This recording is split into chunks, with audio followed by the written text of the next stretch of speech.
Test का आखिरी रोज पाकिस्तान मुश्किलात का शिकार। दूसरी इनिंग्स में पाकिस्तान की 7वीं विकेट भी गिर गई।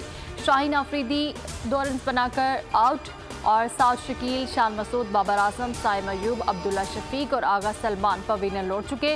मोहम्मद रिजवान और नसीम क्रीज पर मौजूद।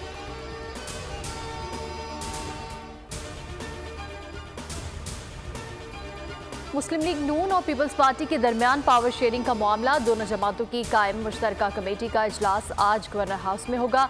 मीटिंग में पावर शेयरिंग के वादों पर अमल दरामद का जायजा लिया जाएगा।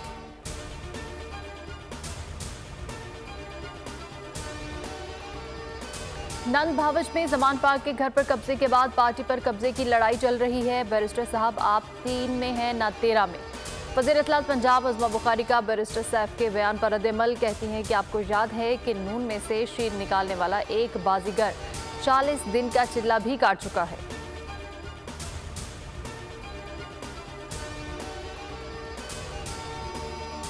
कोहोटा से रावलपिंडी आने वाली मुसाफिर बस हादसे में खाई में जा गिरी। हादसे के नतीजे में 23 अफराद जहाँ बहक हो गए।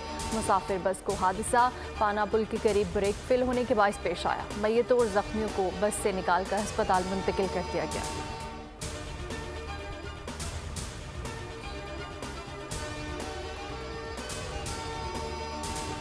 ईरान से आने वाली ज़ायरीन की बस मकरान में हादसे का शिकार। 11 अफराद जहाँ बहक हो गए। हादसे में 30 से ज़ायद जख्मी। रेस्क्यू टीम के मुताबिक ईरान से आने वाली बस ज़ायरीन को लेकर पंजाब जा रही थी। हादसा ब्रेक फेल होने के बायस पेश आया। ज़ायरीन का ताल्लुक लाहौर और गुजरावाला से है। वज़ीर आज़म शहबाज शरीफ और वज़ीर आला पंजाब मरीम नवाज का हादसे पर दुख का इजहार। जख्मियों की जल्द सेहतयाबी के लिए दुआ।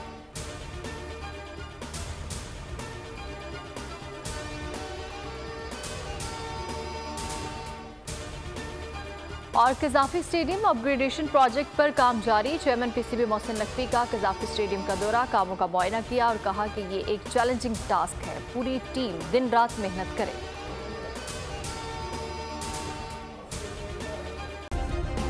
सब्सक्राइब करें और बेल दबाएं ताकि कोई खबर रह न जाए।